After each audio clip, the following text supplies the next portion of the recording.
And 3, 2, 1.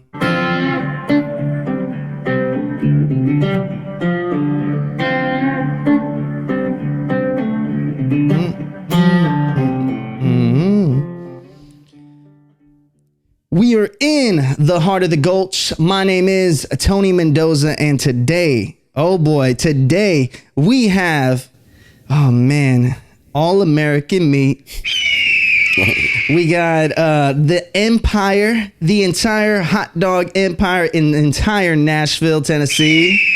We also got, you know what's the craziest thing? He's probably known in Mexico as Grande Papi. But in Nashville and surrounding areas, you can call him the one, the only Big Daddy Sean Porter in the building. What's going on, baby? What's up, my man? Thanks for those eagle noises. I love it. Hey, man, it's all American, you know? Yeah, baby. The 4th of July is coming. It is. I mean, it's going to be, 4th of July is going to be way beyond when we post this, but I mean, what's more American than we're talking hot dogs before this all gets down? What do you think about that? Hey, it's one of our biggest days of the year, so I love the 4th. All right, so we got to start. We always start this show pretty similar. We're always trying to learn more about you. And it really comes down to, where you're originally from. I know from North Seattle area. Yep. What city particularly? It was called Snohomish. Snohomish. Yeah, it's just a little farm town, antique capital of the Northwest, actually. And I grew up there. I got out of there right when I was 18, started touring right after I graduated. Pretty much that summer, I hit the road and didn't really ever look back, Yeah. So what type of touring? I was a road manager for a bunch of different bands. Genre specifically? Which one? Oh, man, all of them. I did the emo pop punk thing for a long time, the whole Warped Tour scene. And then did some pop punk or some pop stuff with American Idol, a bunch of the Wieners. That's pretty awesome. It was fun. And then did some rock stuff with Elle King and Cage the Elephant and, so I had a good run at it. Did it about 13 years or so. And then the tragedy of breaking the leg, or when did breaking the leg come into the scene here? I broke my leg. It was 2014. Oh, so way beyond all this. Well, no, I was still touring. You touring, were? Yeah. Okay. And broke my leg, and it took me about 8 months to recover, and that's in the time period where a friend told me about hot dogs and was like, "Hey, this is, pretty lucrative, and it seems like a fun business. You should look into it." And so while I was recovering, just kind of, on and off, kept Googling it, and, it was just lodged in the back of my mind. And so I was getting really complacent. I kind of know myself really well. Needed to get out of Seattle. I was kind of at the top of my career there. I wasn't really going to go any higher in the music. You kind of saw the, more or less just the thing that would maybe take you beyond that point, right? You kind of saw it in the writing, basically.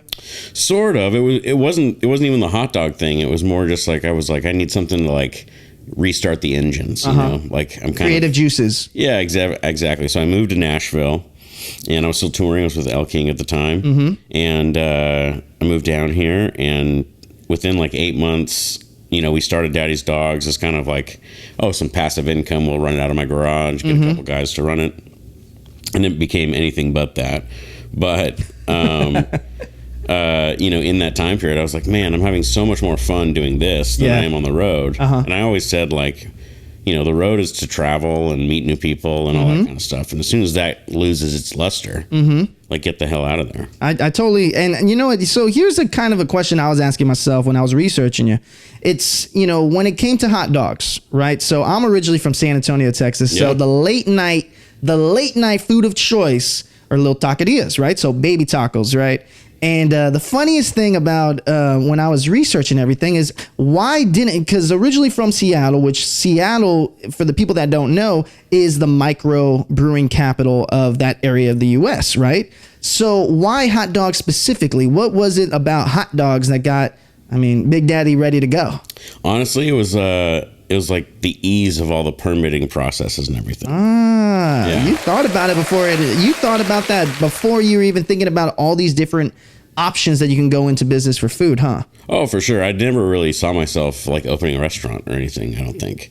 Originally I wanted to be an artist manager. And I kind of just continued to get burned on every like step I took in that direction. And, you know, the writing was on the wall to where it was like, hey, this isn't going to be my road. Yeah. And so let's pivot. And that's when I just dove headfirst into this. And it was fun being able to like have control of something. Oh, absolutely. For so long as a road manager, you're standing there basically being like seeing all these things come through and mistakes being made. And it's like, well, if I was doing this, it'd be so much different. Well, and so now it's like me doing it, and, you know, I get to treat it as a band, basically. And so that's kind of what I've done. Well, you know, that's kind of the...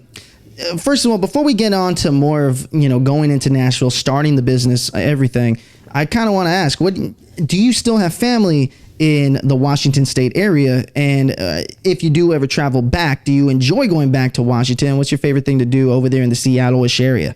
I do. I'm actually heading back right after the 4th. Okay. So I have my scooter club's up there. Okay. And they're kind of my chosen family. And so we're going on a big, you know, 1,500-mile scoot ride for a week. Oh, I bet that's going to be amazing right there. Oh, yeah. It's going to be awesome, man. It's going to be awesome. You know, love those guys. And my mom lives up there and stuff still, so I'll go stay with her and see my little brother and whatnot. You know, so one thing that the cameras didn't get to see before we got into the studio is, so I had my idea how you were going to ride in. I thought he was going to ride into his parking lot with, you know, either something really branded with Daddy's Dogs, or I was like, or he's going to ride a scooter. And I was like, I have a weird feeling it's going to be a scooter. And just like that, what type of scooter was that? That was a Honda Helix. Oh, man, it was good. It was pretty and red. Yeah. Oh, yeah, it was fun. It's a good little commuter. Oh, absolutely. And so do you ever have any, living in Nashville, we all know, and you've been in Nashville for how long now? Man, almost 7 years. 7 years. Over 7 years. Oh, man. So you've seen this city grow. I've only been here for 2 years. Yeah. And first of all, that's amazing. I got to give you more applause here because the amount of business that you've been able to create with that time that you've been here is phenomenal. Everyone who's watching this knows who Daddy Dogs is. You know what I mean? Thank you, man. I appreciate that. Oh, man. So it's been a wild, wild ride. I believe it. If you're going to take Cheers a sip, to that. I'm going to take a sip, buddy. Whoa. It's actually 5 o'clock in the afternoon. No, it's not. 11.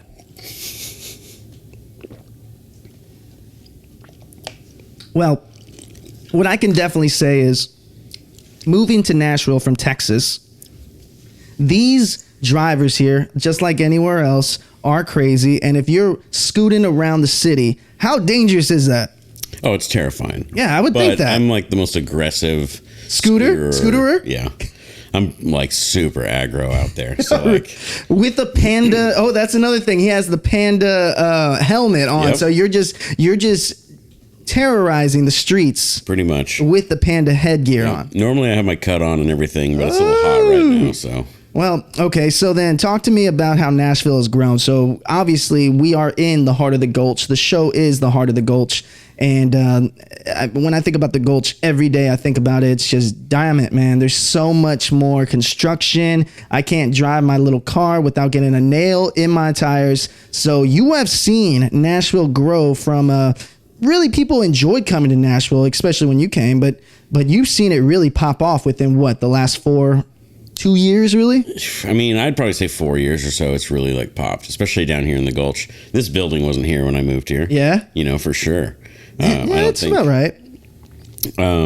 But yeah, I mean, you know, we have a location at Pins on the weekends normally, and we haven't been able to like drive in to do it. And so it's, you know, it's crazy how like big and wild it's been. And there's supposed to be like a putt-putt golf course going in across the way here. That's going to be crazy. It is. That is the one thing. It's really being able to access so many things downtown that it's getting a lot more challenging because they always want to build up.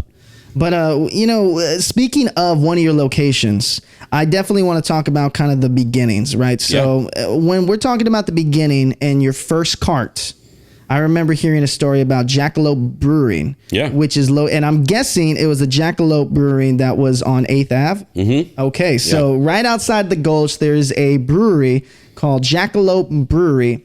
And that was the first partnership that you had with Daddy's Dogs? That was the first place that let us set up. Ah, like Pins does. Yeah, like we called them and we're like, hey, you know, we're this new hot dog place in town. We didn't know what the hell we were doing, so didn't know anybody yet. And they were like, yeah, come on by. Oh, man. Well, shout out to Jackalope. That's awesome. That how were you able to sell them your vision? I mean, I think that's the thing. They just were like, "Oh, you have hot dogs. We like those." And I was like, "All right, cool." And and we've done a lot of things with them over the years and have a great relationship with them. They've come on board for a bunch of our events, from our puppy play days to Halloweeny. Yeah, we hosted Halloweeny there. That was really, really awesome and successful. We had like 100 and something people come through, and you were giving out the hot dogs for free for Halloweeny? That year that was the first year we did it. That was 2000. And it was just the massive amount of people that wanted hot dogs. You had to go back. I mean, sort of. Yeah. That's awesome. Yeah. Oh man, shout out to that, to the people that love hot dogs. Now, I guess we got to come down to really your first cart. I want to go to the first cart and the first inception of building the brand, right? So first of all, talk to me about the overall brand, because I will put it up on the screen right here if you let me. Basically, the brand is really you. Yeah. When we think about brands, a lot of the time we don't really see the owner taking that initiative of being a kind of not a mascot, but like a vocal point of the entire business with your face on it. Yeah. So talk to me about the branding behind it. Well, at first, it's definitely evolved a lot. And I think just the world has evolved a lot. That has become more of the norm. Mm-hmm. There is this shift to personalities being attached to brands, or, a personality being a brand itself. Yeah. And so we've kind of fusioned the two together with everything. And,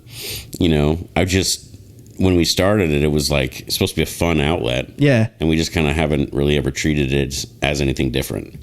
And, being just as true to me as I possibly can is like very important to me. It's very important to, the brand and everything. And you ask anyone that I've toured with or worked with in the past, and they're like, that is who I am. Yeah. 40s, like I toured with the band, and every night after a show, we'd go to the gas station. Everyone would grab a 40.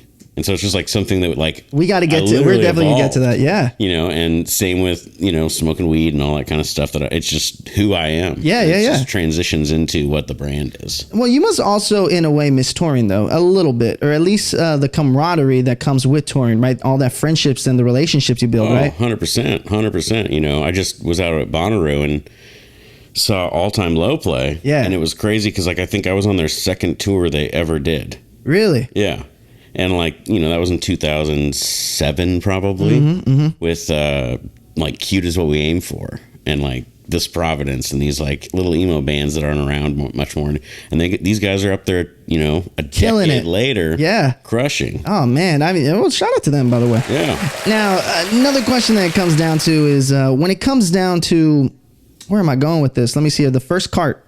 And so we talked about the brand and how you're able to keep with the brand. And one thing that I love about watching the Daddy Dogs brand is the humor. How important is humor putting into everything that you do with your brand? It's pretty important. We try to have fun with as much stuff as we can. When, we thread that line of appropriate to inappropriate a lot. It's tastefully done, though. It's actually pretty awesome to see it. Yeah. We're not afraid to take those risks a little bit, especially in this woke and cancel culture kind of environment that we have right now. Absolutely. It's a lot of people are afraid to take risks, afraid to step on ledges and toes and all this kind of stuff. And I'm kind of like, well, I'll ask for forgiveness after the fact. Yeah, absolutely. I mean, you have the best wiener in the world, right? So, exactly. I mean, that's the whole point of it, right? Right. Now, okay, so when it comes down to that first cart, talk to me when you're building out your first inception of the Daddy's Dogs cart. Yeah. So what did it look like? It was almost, we found the best company to build a cart for us, basically, and we got that, and it was very basic compared to, it's the same, similar, very clean, very straight, and, easy lines, all that kind of stuff. But there was just a lot of things we were learning along the way. We had no idea, what we were doing. Literally on the checklist of, things to do to build the company was, learn how to cook hot dogs. Different ways, and what's the best way to do this. And you found and curated, I'm not sure if you have started building your own hot dogs yet, but you really have been kind of searching the earth for the perfect dog. And you're not going to tell us where it's from or anything like that, but I'm just saying, did it take that time to find, did you get to try and taste all these different types of hot dogs, and then you decided, okay, this is the one that we need to have? For sure. We had tried probably 30 different brands. We kind of narrowed it down to the top 15. You know, maybe more than 30. Sheesh. We narrowed it down to the top 15 or so, and then we had like a huge party, and it was like the first thing we did, and probably had like 50 or 60 folks at it, and basically had like, hey, mini hot dogs, like cut them all up. Did you give them like a survey to do as well? Yeah, kind of. Just like okay. we had like boxes of like, put your top 3 favorites in here or whatever, you know, and we'll see kind of what lands, and did that a couple different times and kind of landed on what we have, you know, and the dog today. Yeah, and there's been some tweaks at the very beginning. There was a ton of tweaks of like, here, you know, this doesn't make sense for us to cook these this way. We need to do it this way, and the menu changed the first year like dramatically. So did you always have the original 6? So that's another thing. So the original 6, can you name me off all the original 6? And did that was that concept in the beginning? No, we didn't know we were going to expand the menu at all. We wanted just simple, basic, kind of here's what it was, you know, the Lone Wolf, Chicago, Seattle, Music City, Big Daddy, and New York. Got it. All the major cities that do hot dogs right, but you have your take on it, which is pretty awesome. Exactly. That's exactly. You nailed it on the head. Hey man, I try. I try every once in a while. I love it. So now I want to know, what was your first location? What was the first idea, or the first when you're game planning where you want to sell these dogs, right? Slang these dogs. Yeah. Where was the first place in mind? So I was still touring when we first started, you know, and so we would come into town. I'd come into town for 3 weeks at a time, and we'd like, you know, hustle 3 weeks of trying to find different locations and stuff. And originally it was like, hey, where can we make this happen during the daytime? So we were down on 4th and Church. We found this little pocket by the LNC building. And it was fine. It wasn't anything great. You know, we weren't like making a ton of money, but it was like a spot. And then the city was hassling us and yada, yada, yada. We kind of, you know, we had pivoted and we're like, well, let's try late night. You know, and so we popped outside of Winners and Losers, and then it just kind of took off. Where's the eagle sound? Yeah.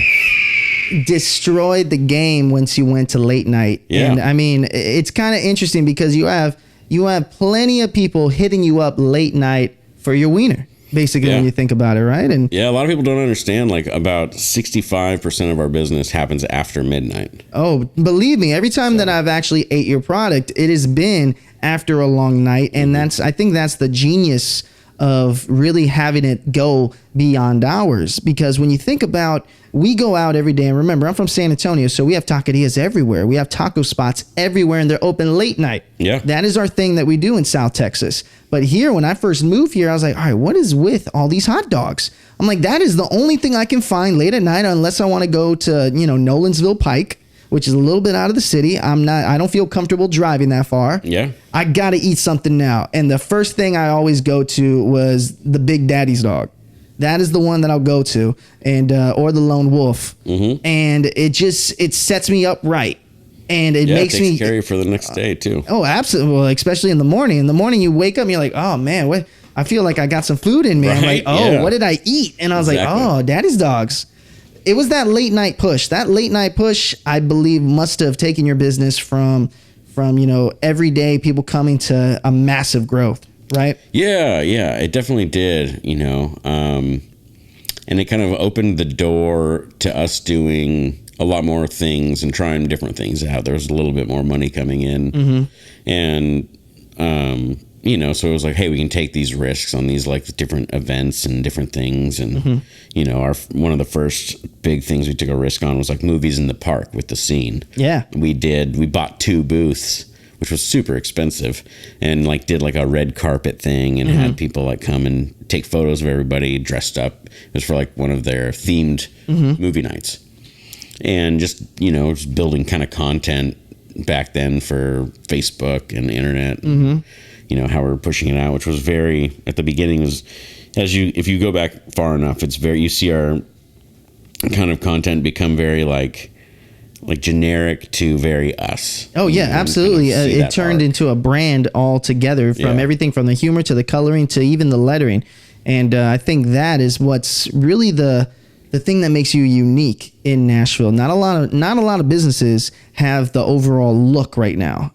Yeah, there isn't a ton of like brands.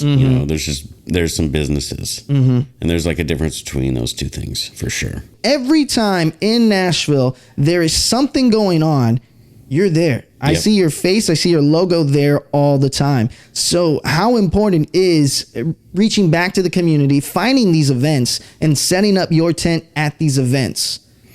It definitely was very important at the beginning. Yep. Getting people noticing the brand and getting, for the first year and a half of the company, if you weren't out after 10 p.m., you didn't know who the hell we were. Yeah. So it was like getting those families and those kids and stuff that, it's a whole different ball game for us, and opens a lot of different markets. Yeah. Altogether. So that was very important, and, forming those relationships with a lot of the people that host those and ingraining ourselves in the city was very important to me. If you take care of your community, they're going to take care of you. And I kind of, it goes the same in music. If you're an asshole on the road, no one's going to want to go on tour with you. Absolutely. If you're the most welcoming and friendly group ever, like, you're just going to get even when that band that might have opened up for you grows and gets huge, they're going to be like, hey, this guy treated me like the relationship a king when we were on the road. Like, I want him back out with me, so. And it's always, gotta be right. Well, even from the COVID standpoint, I know this is looking far later on in the journey, but even in COVID, you kept everyone still working. And I think that's pretty important. And we talk about the importance of a community, and we talk about having people around you with a positive energy. And even when COVID was at its peak, you were able to have people do whatever you could do to help those people. And it makes a big difference. So shout out to you in the community aspect of it. Appreciate that. Absolutely. Let's go back to Big Daddy over here. I love it when you call me Big Papa. He waves his hands in the air if you're a true player. Yeah, man. So, all right. So now we're going to go down to really what is going on today in the Big Daddy world. So we got so many. You have a location in the Nations. Yep. My girlfriend lives literally 2 blocks from you. Nice. And one thing that is, when I was looking at your website, when I was looking at not only just the type of dogs, right, because that is something you guys do really well, and that is the meat of the business, right? Not to puns intended. Now, talk about the 40s. Yeah. So you guys have a 40s. You guys sell 40s in a bucket with cups. Where did that idea come from? So we had just gotten our beer license, and it was like right around Halloween, I remember. And I had a bunch of friends from Seattle in town. And it was right after we, or as we were opening the shop. And we'd just gotten back from like a motorcycle or scoot ride or whatever, and we were chilling on my deck, and we just had gotten 40s, I think. And someone was like, oh, are you gonna like sell beers? And I was like, yeah, but we don't have room to sell a bunch of them, like we got to figure out something like super streamlined what we can do. And someone's like, oh, just do pitchers. And I was like, pitchers are so overdone. That's very true. Yes. Everywhere does pitchers. And then like, you got to worry about all the beer foaming all the time, because it's like you're not pouring it all the time. You're not an actual bar. There's like a lot of weird I never shit. thought of it that deep. Yeah. Like there's a lot of stuff. Like if you're not pouring those taps all the time, like you're going to get a lot of foam at the very beginning of all your pours. And that's how you also lose some of your beer just by doing that alone. Exactly. And so you're like, well, I'm just wasting money at this point for these pitchers or whatever. And so I had looked around, and I was like, everyone's has a 40, and everyone's got these like malt liquor Mickeys or whatever. Yeah. And I was like, are there any 40s that are like just beer? And I was like, pitchers, what, like 50 ounces or something? And like, this is 10 less. Like, what if we just did 40s and did them in a thing, and we just made a whole gimmick? Your creative mind. All right. So is there someone that we also got to shout out, or is this really all coming from you with this creativity? Because everything from the 40s is so original. Obviously the look is original. It's you. Yeah. And when we talk about the innovation on the different types of hot dogs, is that all coming directly from you? Just creativity? A lot of it like feeds from me. You know, I'd say. I can't take credit for everything, but like I definitely have a very like out of the box creative mind, and I feed off of other people's ideas, and like they'll kind of throw something out into the universe that's like, hey, that was pretty bad, but like there's a sliver of like hope right here. Yeah. And I'll like find that sliver and see how I can spin it to like make it into the whole pizza. Oh, absolutely. And so I'm really good at like kind of doing those. When I was on the road, I did the same thing. Like I was a merch guy, and when I first started, I was going for free. So I was like, hey, I gotta like make money out here. What can I do? And so got really good at like hustling people for tips and like doing that kind of thing. But then I was like, just felt bad about doing that. And so I was like, well, what can I give people that are like, is going to be value to them? And so I started doing these cameras, and it was like life on the road. And I was like, just bought a disposable camera for $3. Throughout the day, I'd take pictures of loading. I'd take pictures of us driving. I'd take pictures of us getting ready in the morning. I'd take pictures of us sound checking. What? I'd take pictures of us at meet and greets. And then I'd sell the cameras at the end of the show for $100. And so I'm making, $100 every day. Oh like my just God. boom. Only in America, baby. Right? Heck yeah. And so, I just have always kind of thought out of the box and like, hey, how can we like do stuff different that's going to like benefit whoever's coming to us, but also like, help us in the long run too. I mean, when you think about just the business, right? The business is hot dogs. And not only that, it's also selling a brand, having people establish those relationships with the brand.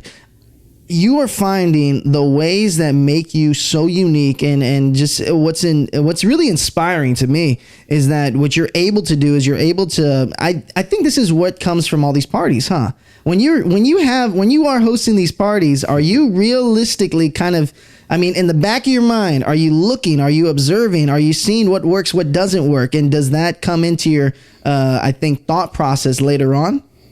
Yeah, I'm very good at judging people. I can read people very well. It's just one of my like gifts. Yeah, I got you.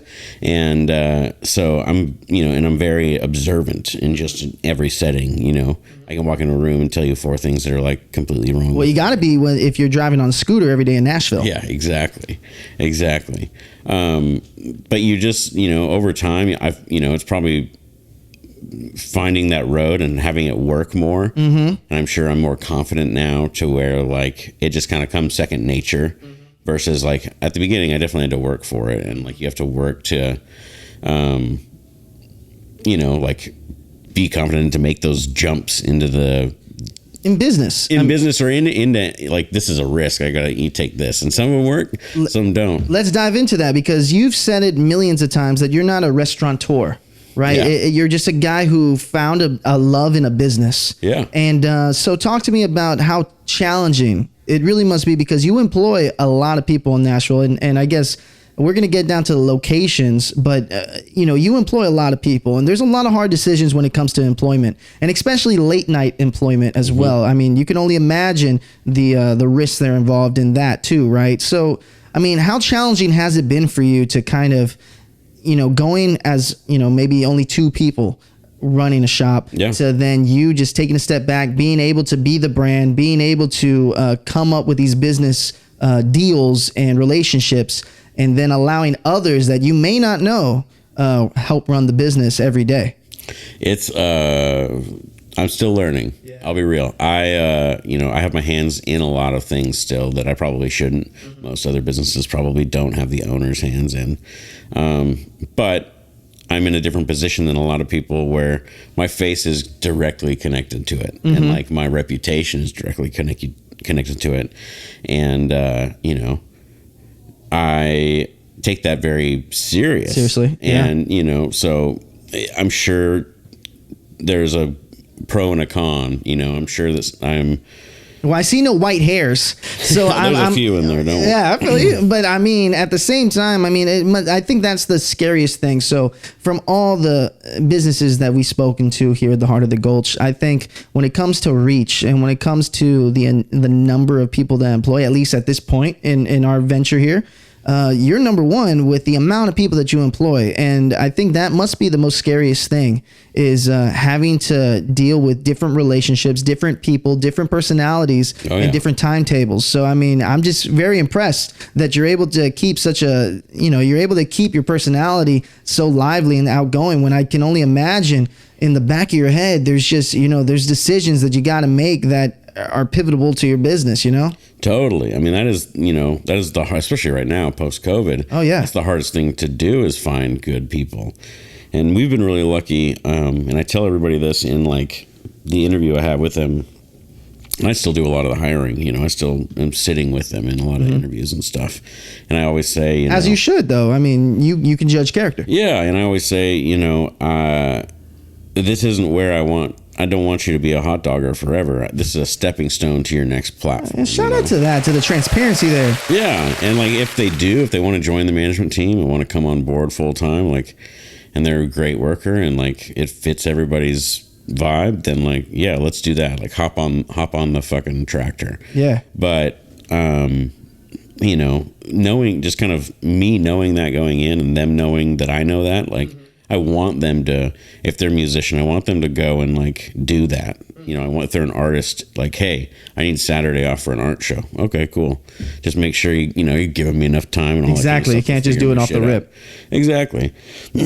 So like them knowing that going in, I think has their mindset as this is a place that like got my back. Yeah, and I do. And like, half the people we employ are like touring guys or in bands where it's like, hey, we're going to try, I've saved up enough money now. I've got to like hit the road and try it out, and I like have a ton of respect for that because it's like, that's what I grew up doing. I was 16, like with my local band, like we're hustling. And so like, yeah, go for it. You got a job when you get back, like that's kind of the mindset we've always had. We've been able to, and weeding out the bad folks as soon as we can. Yeah, if they absolutely. don't fit the vibe, if they're not gelling with everybody, like trying to, okay, we'll find someone else. I think that's got to be pretty gelling is the word, because you think about who is operating your businesses on Broadway. I mean, I guess before we go on to that question, really, I want to talk about the locations. Yeah. So from San Antonio, Texas, we have a place called, I'm not sure if you've been to San Antonio before. Oh yeah. Okay. Have you ever? White Rabbit. Yeah. Hey, what do you know about that? For the people that are watching, the White Rabbit is an awesome venue located downtown San Antonio. I like that. Yeah, baby. All right. So I want to, we have a business and it's a chicken finger business, and it's called Bill Miller's Barbecue. Nice. And my dad was probably watching this now, probably would appreciate this question, because they pick the best retail locations in San Antonio. They are so ahead of everybody. I remember moving into the suburbs where we moved to, and the only thing there was a Bill Miller's. They thought ahead. So now I'm going to transition this question to you. Everywhere I go that is popular, that has traffic, that is just, you're there. So talk to me about how you're finding these locations where you're putting these pop-up stands or even standalone businesses in those areas. I mean, some areas on Broadway, I mean, that is the Daddy Dogs area. I know that I turn this corner, I'm going to look to the right, I'm going to see your face. Yeah. And tell me how you did that. Research, man. Yeah? The first 3 years I was here, I was out till 4 a.m. every day. Just looking, on my scooter. And I just ride through the city and I'd like, oh, this is a popping corner right now. Or like, this is well, I bet I could go here. And then partnerships. We've got a great rapport and we've got a great, I feel, reputation in the city. Absolutely. Which really helps. So many people are excited about this interview, by the way, just so you know. And so like, going to the Ryman and being like, hey, let's do a partnership here. And then being like open to that idea. Mm-hmm. That's huge. That's a huge thing for us. Mm-hmm. And just thinking outside of the box on different occasions with, our Printers Alley location was like a spot that come to Daddy's. It was like a valet spot. Oh, man. And so, just switching that up to kind of being what it is now and making that pivot and, Old Smoky and the Yeehaw guys down there, it's been a great partnership. And, we're potentially looking at other locations outside of Nashville to partner with them in different spots. And so, I think it's like, it's seeking opportunity, but also snatching it when it comes to you. Absolutely. That's a big one too. Well, so I want to ask this question because as a business mindset and just general, what I'm thinking is when we talk about the most surprising locations. Yep. So, like I said, you're in a lot of locations, and it's because you guys have a lot of different vehicles and different ways to getting these hot dogs out to the masses, which there is an audience for that masses. So thank you guys. So my question is, what has been a location that has been surprisingly, exceeded your expectations? Printer's Alley for sure. Oh.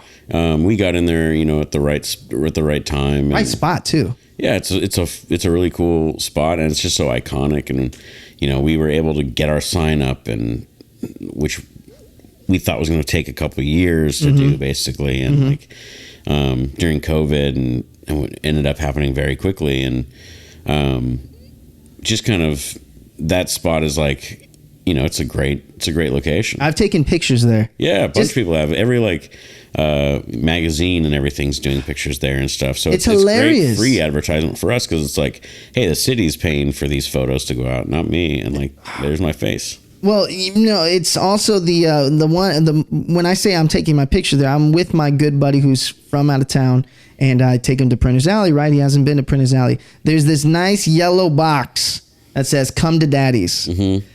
The most, and then, the funny thing about it is it's kind of off to the side. You know what I'm talking about. It's inside a parking garage, and it's just a yellow box. Come to Daddy's. And you know how many people at night I've seen just take pictures right there? Oh, yeah. Yeah. I mean, that's part of the game these days, too, is making it cheeky, especially our brand, fucking late night Wieners. Yeah. There's jokes all over the place for that. So, I think being able to just lay into that more and just be able to play off of it absolutely has definitely helped. So, speaking of that, let's talk about your social media presence. The interesting thing is that a lot of brands will not okay, we're getting close. So after this question, we're going to go into crowd noise, but your social media presence is phenomenal. And it's not only social media it's you doing your thing in different venues in different areas across the United States, or just in events. But tell me how important social media has been to your business in the last 4 years or so, if not sooner. Yeah, it's been huge, and we've done it a little different than a lot of people. I think building that super organic audience that really cares is more important to me than all right, let's get 100,000 followers or whatever. It's all right, 100,000 followers is great, but we're going to have the same interactions if we have it at 20.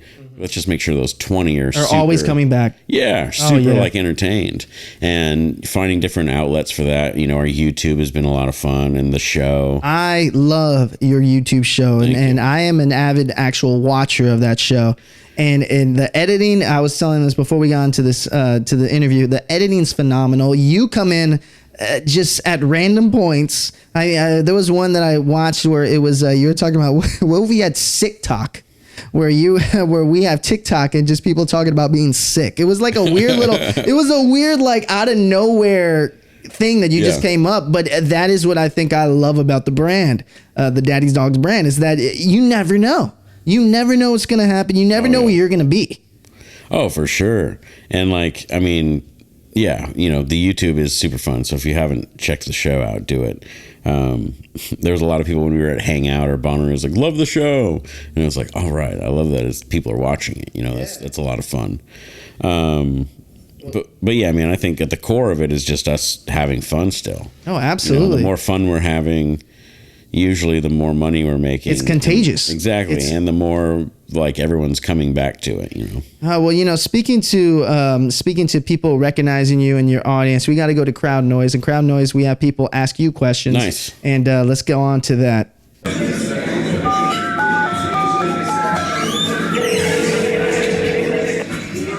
Time of the day do the majority of your sales happen? Most of the time it's after, 60% of our sales are after midnight. After midnight. Yeah.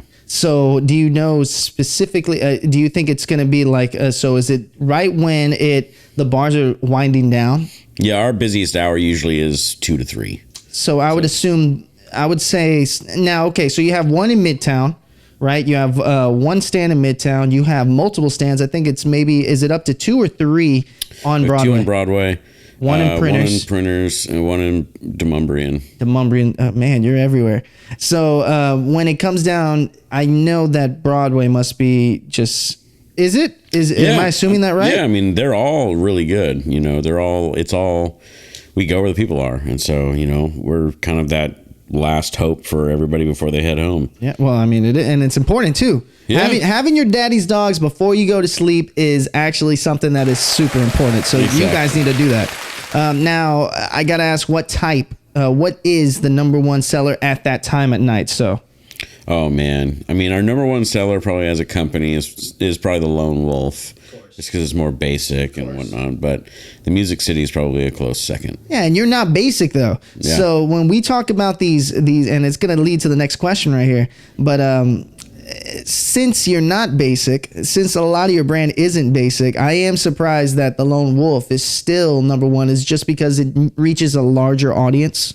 Yeah, and a lot of our audience, like some of they're more tourists or they're just trying us for the first time and they get one shot. And it's like, well, this is what I like. I like ketchup on my dog. It's like, okay. That's the from the hot dog community, which I am part of that community. Hot dog doesn't always need to be on the dog. You don't have to have only hot dog. You can have anything on a hot dog, in my opinion. Yeah. Now, we're going to go on to this next question. Cool. So let's see what they say here. Big Daddy, how do you pick the recipe for each city that you choose? I feel like I know who that was, but maybe not. Maybe not. I mix a little bit of greenie with my weenie, and then we see what kind of happens. Yeah. And so, and part of it is like what aligns with those cities. New York having the sauerkraut, that's kind of like what they do up there. So that was kind of easy. Chicago, easy. And then, going through the other ones, it's like Seattle. That's what we do in Seattle. Yeah.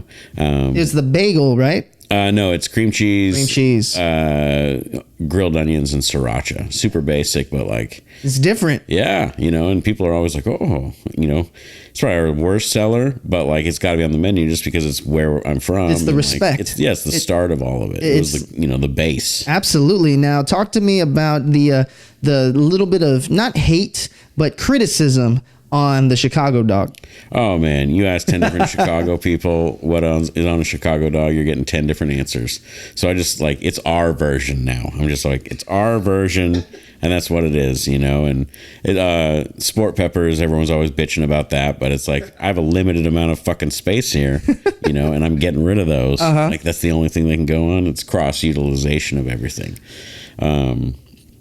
So Chicago's always been that one that's like it's the necessary evil almost. And we actually left it off our menu at Geodis because of that, because people would bitch about it. Really? And we just didn't want it. So we were like, well, we'll just take it off. Yeah. And we'll don't want to deal with the hate. Yeah. We'll slim and trim this. And we can't do substitutions there. And it's the one we have the most substitutions for. It's like, well, I don't want onions. Well, then you're not actually getting a Chicago. Damn. I don't want a pickle. And so, we just made that decision. Well, we'll just scratch this from that menu and, I gotcha. More slim and trim. Well, if you guys hear anything in the background, we are in the heart of the Gulch. We started in the beginning of the episode saying that there's all kinds of construction. So if you hear a loud noise, a loud bang, we're literally in the heart. You're going to hear it. Now, so one thing that I wanted to ask with these dogs is you usually have the dog of the month. Yeah. Right? Now, tell me this. I'm not sure. Is it the dog of the month the dog of the month in every location, or is it only in the nations? It's only in the nations. Hey. Yeah. Okay. So that's our spot out there, and we have the most room to like prep, and we have the most room. We have a fryer. Yeah, exactly. And so it's kind of the one spot you can get all that kind of stuff. And this month we're doing like a rodeo dog, and I think you called me Grande Papi at the beginning, which is the dog of the month the next month, which is my super secret pico de gallo and bacon. And It's super, super good. Okay, so what has been the surprisingly bestseller for the, I guess the word for it is the dog of the month? Yeah. What's been the best? What's been the crowd favorite that people come at you crawling like zombies to say, yo, let me get another one of those? Dougie Dog, for sure. Okay, what was it? It's pepperoni pizza on a hot dog. And it's super, super good, but it's by far been our best Dog of the Month seller, for sure. Is it an annual release? Yeah, so we do it every month for Doug the Pug's birthday. And it's the same month as our Sylvan Park Puppy Play Day. And yes. so we do it at the play day as well. And it's basically we donate $1 of every dog to his foundation. And, we partner with him. And Leslie, his owner, is like a close friend of mine from way back in my touring days. She was an intern at one of my buddy's management companies. This is blowing my mind.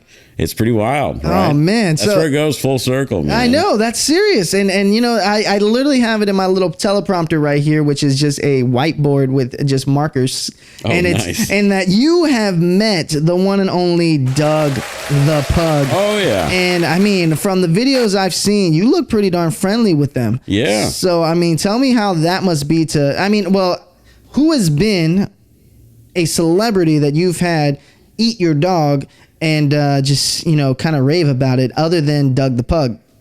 Oh man, I mean, there's too many. There's that many, huh? Yeah. Luke Combs, when he first started, it was like right when we first started, when he'd come to Whiskey Jam like every week. Really? So I'd see him every week, and I'd give him a hot dog quite often. Miranda Lambert would come by all the time when we first started.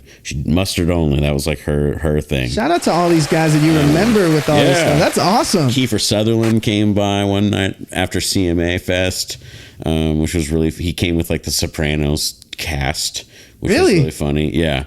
And I later on worked for some of his close friends and did some touring stuff with a band for them, which is really funny. And I had no idea that was going to come full circle again. Who do you think is going to be the next? So obviously I know they may be undiscovered right now, but in Nashville, just someone that you got your eye on music wise, who do you think's next? Yeah, I mean, she's having her moment for sure. Lainey Wilson is someone right now that's just crushing it. And she has like a special place in my heart because she played our concert series at my shop in the Nations during COVID. Mm-hmm. And someone else had backed out, and she called and was like, didn't ask anything. She's like, I just want to play. Came, played, like her name wasn't even on the posters. Her name was, she wasn't advertised. She just did it out of like the grace of her heart. So I'm really, really happy for her, and everything that's happening for her right now is awesome. I'm super stoked. Another one who's played our stage that I feel like is on the up and up right now, having a big moment, is Carter Faith. Mm-hmm. She's been playing a bunch of the Whiskey Jams, and she just had her Opry debut and stuff. So that's amazing. Yeah, I think keep an eye on her. That'll be a big one. I love the Daddy Dog exclusive right here. This is awesome. There's some other bands that I love. The Brummies are like a great local band from here. They're kind of out on the festival circuit right now, and more indie pop kind of thing. And you would have an ear for all this. So I think that's pretty awesome that you're able to. First of all, we love to give our flowers out to anyone that's here. I mean, that's obviously the state of the culture right now, is that you give the accolades that believe. So let's talk about your accolades, because we only got about a couple minutes left. Nice. Now, accolades. What is one of your most prized award that you have gotten? Probably most romantic spot for dinner. Hell yeah. Yeah. And I mean... Oh, yeah. So when you're talking about and you even put it on your Instagram. Yeah. I did not know that was the award. Yeah, so it was the scene, we kind of threw our name in the hat for that one, and as a joke, but we had been hosting during COVID. We started we were pivoting every which way. Every way you could. Yeah. But we had started a seated dinner for Valentine's Day. And it was we were like, oh, it's elevated. And everything was supposed to be fancy. We had a fireside guitarist playing and shit. And y'all are so creative with it, bro. Yeah, it was a lot of fun. We had actual menus on the tables. Yeah. Make it cute. Yeah. And so, we won. And I was just like, holy shit. That is it's so funny to me that it's amazing. Yeah. And so we took a full page ad out in the scene, and I did the American Beauty thing, and said thank you to everybody. Like, thanks for #1 romance or whatever. Yo. And it's been probably the funnest thing we've won, and I still get people love that scene photo you did. Well, okay, so I can ask about 2 more questions here, so I gotta wrap it up here. So, okay, before we always leave the show, we always talk about haters, and we talk about the trolls, we talk about the people that may have doubted you. Yeah. Now, how do you take that criticism? You got a lot on your plate, literally, and not meaning to be a pun. Now, you have a lot on your plate here, so how do you deal with the criticism? How do you deal with the trolls that do come at you at times? Man, I've always kind of been the underdog, and I've always been the person that people wrote off, and I use it as fuel. I use it as sound like it's a hot dog name too, the underdog. Right? No, I just use it as ammo. I just put it in the box, and you're down and out, and be like, this guy said you couldn't do this, and it's well, fuck him. I'm gonna fucking prove him wrong. Put it in the box and smoke it, right? Yeah, pretty much, exactly. And I've always, like I said, I've always been kind of that underdog. I've had pastors write me off. I've had teachers write me off. I've had my friends write me off. And so it's now that I'm to this point where it's I just don't give a fuck what anyone says.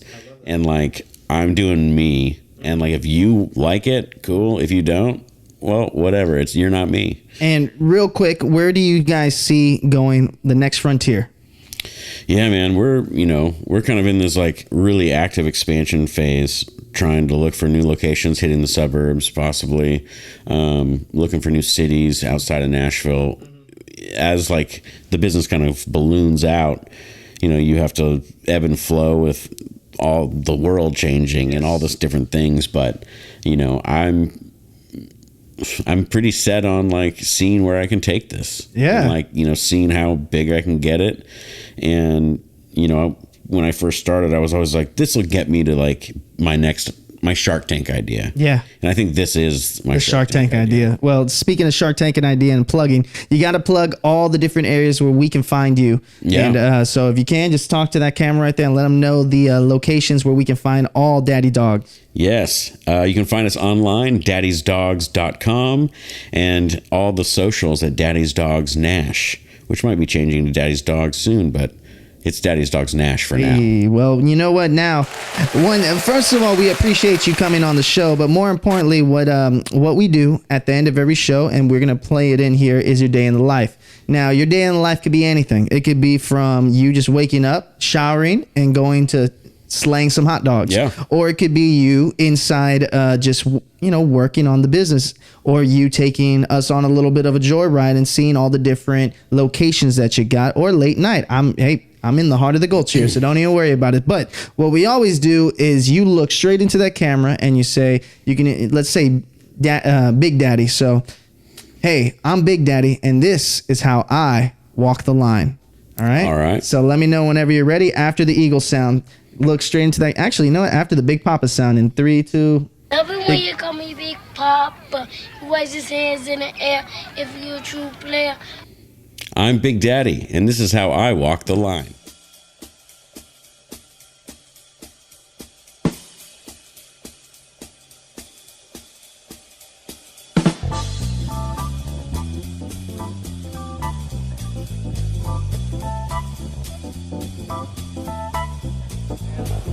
What's up, guys? I'm Big Daddy. It's National Hot Dog Day. You're here at my shop, Daddy's Dogs in the Nations. Check a day of my life out. Over here we have, since today's the holiest of days, we had to have an altar, people to give thanks to me, I guess, which is pretty fun. We've had this whole religious spoof campaign going for the Hot Dog Day this year, so that's been a lot of fun. And as you can see, we're getting slammed for dinner, so.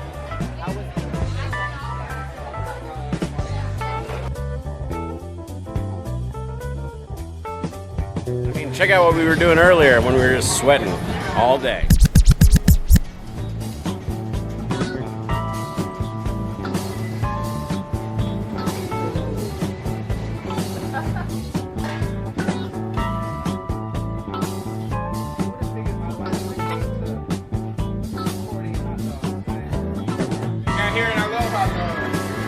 life is hot dogs. My life is how I feel that. About filming anyone is like you want to help them do what they're doing, and you just like feel weird watching them. Yeah, man. What the hell? And I'm standing there. oh.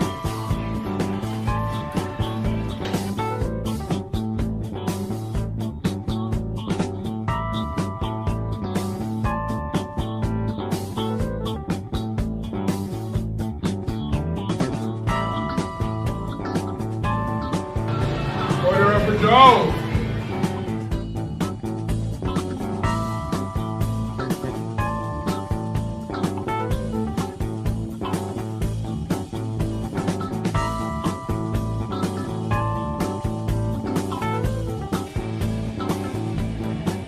Happy holidays.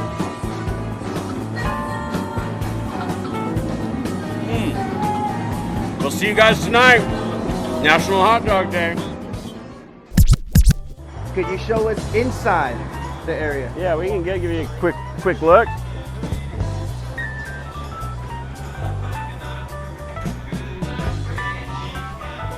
So we got the crew rocking over here. Guys, how we doing? Wave to the camera.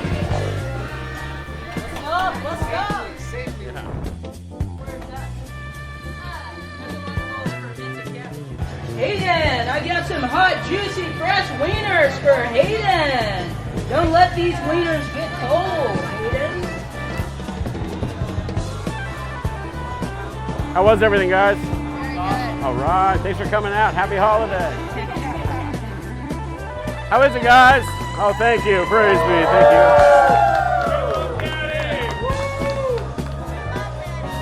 Thanks for coming out, guys. Thanks for celebrating. That looks like a chili dog, maybe? Perfect. Can't go wrong. Heck yeah. Well, thanks for coming out, guys. Happy holiday. How you doing? We good over here, ladies? Nice shirts. Heck, love it.